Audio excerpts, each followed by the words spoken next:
यहां पर मैं हूं आपके साथ प्रियव्रत दीक्षित। इस बुलेटिन में आपका स्वागत है। बुलेटिन में आगे बढ़ेंगे, लेकिन उससे पहले आप नजर डालिए 5 बजे की 5 बड़ी खबरों पर।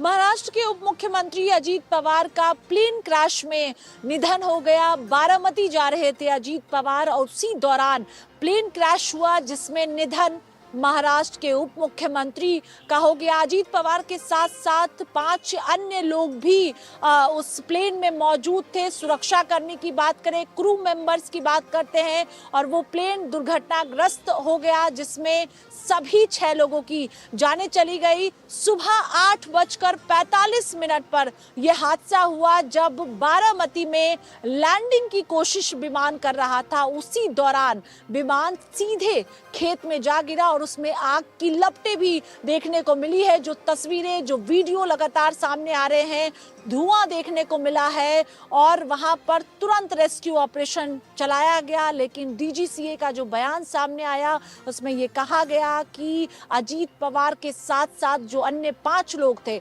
सबकी जानें प्लेन क्रैश में चली गई। दरअसल अजीत पवार बारामती जा रहे थे, पंचायत चुनाव होना है और उसी सिलसिले में अजीत पवार का कार्यक्रम बारामती में लगा हुआ था। अलग अलग जनसभाओं को संबोधित अजीत पवार को करना था, लेकिन किसी ने सोचा नहीं होगा कि प्लेन क्रैश में अजीत पवार का निधन हो जाएगा। ये जानकारी आ रही है कि जिस वक्त प्लेन लगातार लैंडिंग की कोशिश कर रहा था, उसी दौरान ये हादसा हुआ है। सुप्रिया सुले इस वक्त दिल्ली में मौजूद थी, परिवार के अन्य सदस्य दिल्ली में मौजूद थे। जैसे ही घटना की जानकारी लगी, तुरंत परिवार के सदस्य बारामती के लिए रवाना हुए। इधर दूसरी तरफ बजट सत्र की शुरुआत आज से हुई है। तमाम जो नेता है वो दुख प्रकट कर रहे हैं, क्योंकि बड़ा हादसा हुआ है, दुखद हादसा ये है। प्रधानमंत्री नरेंद्र मोदी, गृह मंत्री अमित शाह ने खुद महाराष्ट्र के मुख्यमंत्री से बातचीत की, पूरी घटनाक्रम को लेकर जानकारी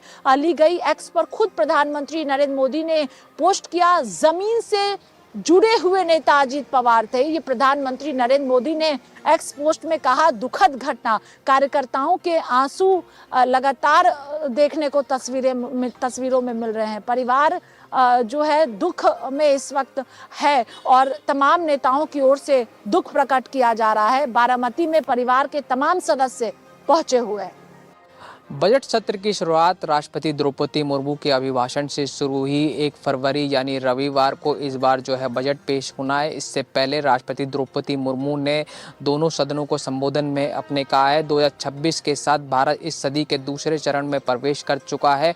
पिछले 25 साल देश के लिए उपलब्धियों और बड़े बदलाव रहे हैं। राष्ट्रपति द्रौपदी मुर्मू ने ये भी कहा कि पिछले 10 से 11 साल में भारत ने अपने आप को हर सेक्टर में जो है अपनी नींव को मजबूत किया है, चाहे वो डिफेंस हो या फिर टेक्नोलॉजी हो या फिर ट्रेड डील हो, उसमें भारत ने अपनी नींव को जो है मजबूत करा है। वहीं राष्ट्रपति द्रौपदी मुर्मू के अभिभाषण के दौरान जो है विपक्षी पार्टियों ने हंगामा भी करते हुए नजर आए हैं। जब राष्ट्रपति द्रौपदी मुर्मू ने विकसित भारत जी राम जी का जब जिक्र किया, तो उस दौरान विपक्षी पार्टियां जो है हंगामा करती हुई नजर आई और नारेबाजी करती हुई भी नजर आई हैं। वहीं जो है एनडीए समर्थकों ने राष्ट्रपति के अभिभाषण को और क्या जी राम जी जो कानून है उसके समर्थन में टेबल कोर्ट थपथपाते हुए भी नजर आए। वहीं उसके बाद जो है विपक्षी पार्टियां जो हैं वो शांत होती हुई नजर आई और राष्ट्रपति द्रौपदी मुर्मू का अभिभाषण जारी रहा।